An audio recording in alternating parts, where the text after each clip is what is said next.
இந்த லவனோட படத்தோட கதை என்னென்னு பார்த்தீங்கன்னா, ஸ்டார்ட்டிங்கில் இருக்கும்போது பார்த்தீங்கன்னா, லியோ படத்தில் கிளைமேக்ஸ் சீனில் இந்த டொபாக்கோ ஃபேக்ட்ரி அழிக்கிற மாதிரியே வந்து காமிச்சிருக்காங்க. இந்த நெருப்பு பற்றி அழிக்கிறது எல்லாமே வந்து எவிடன்ஸ் வந்து அழிக்கிறதுக்கு அந்த சைக்கோ த்ரில்லர் வந்து பண்ணி வச்சது. அந்த போலீஸை வந்து இன்வெஸ்டிகேஷன் பண்ணிகிட்ருக்காங்க. எப்படி இவ்வளோ பாடிஸ் வந்து கிடக்குது சிட்டிக்குள்ளே அப்படின்ட்டு. யார் வந்து இதெல்லாம் டம்ப் பண்ணிட்டு போயிருப்பாங்க, சட்டையெல்லாம் கிழிச்ச போட்டு அப்படின்ட்டு வந்து விசாரிச்சிட்ருக்காங்க.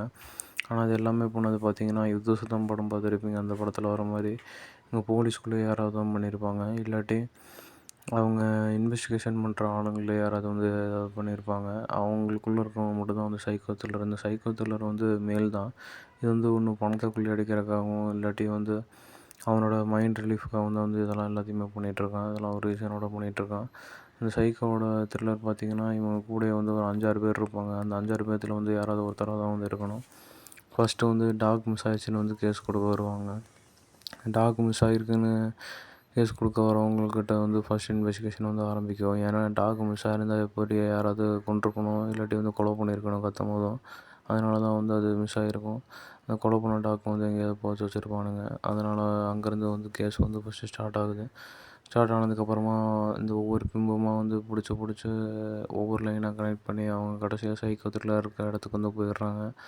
இந்த இரவுக்கு 1000 கண்கள் வந்து படம் பார்த்துருப்பீங்க. அந்த படத்தில் ஒரு மாதிரி ஃபுல்லாக நைட்டாக தான் வந்து காமிச்சிருக்காங்க. அதில் வர மாதிரி த்ரில்லர் சஸ்பென்ஸாகவும் இருக்குது. அப்புறம் டைரிங்கிற படம் பார்த்துருப்பீங்க. டைரி, கைதியின் டைரி அந்த படத்தை எல்லாத்தையுமே வந்து மிக்ஸ் அடித்து தான் வந்து எடுத்திருக்காங்க இந்த படம் லெவனுங்கிறத. இந்த லெவன்னு படத்தோட பேர் பார்த்தீங்கன்னா, ஸ்ட்ரேஞ்சர் திங்ஸில் வந்து லெவன்னு பேர் வந்திருக்கும் நம்ம ஹீரோயினுக்கு, மெயின் கேரக்டருக்கு. அதே பேரை தான் வந்து இதுக்கு வச்சுருக்காங்க. லெவனுங்கிற பேர் வந்து இதுக்கு மட்டும் கிடையாமல் ஹாலிவுட்டோட சில சைக்கோ த்ரில்லரும் அப்புறம் ஆசிடு, கெமிக்கல் இந்த சயின்டிஸ்ட் உருவாக்குற படத்துலேயும் வந்து லெவல்னு வந்திருக்கு. அதனால் வந்து இதுக்கு ஃபுல்லாக லெவல்னு வந்து பேர் வச்சுருக்காங்க. லெவல்னு இருக்கிறனாலே வந்து 11 பேர் வந்து குற்றம் செஞ்சுருக்கலாம் அப்படின்னு நினைக்கலாம். ஆனால் வந்து ட்ரைலரில் காட்டும்போது ஒரே ஒருத்தனை மட்டும் தான் வந்து காமிச்சிருக்காங்க. இந்த லெவனுங்கிறது வந்து ஒரு கெமிக்கல் காம்பவுண்டோட ஃபியூலாக இருக்கும். அதை வச்சு தான் வந்து அந்த சைக்கோ த்ரில்லர் வந்து எல்லாத்தையுமே வந்து கொலை பண்ணுறான். அதனால் வந்து இந்த லெவல்னு வச்சுருக்காங்க. மொத்தம் இவங்க இருக்க 5 பேர்த்தையும் வச்சு பகடைக்காயாக யூஸ் பண்ணி எல்லாத்தையுமே வந்து கொண்டுட்ருக்கான். இதெல்லாம் யார் பண்ணிகிட்ருக்கா அப்படிங்கிறது வந்து கேஸ் இன்வெஸ்டிகேஷன் இவங்க தான் வந்து பண்ணிகிட்ருக்காங்க.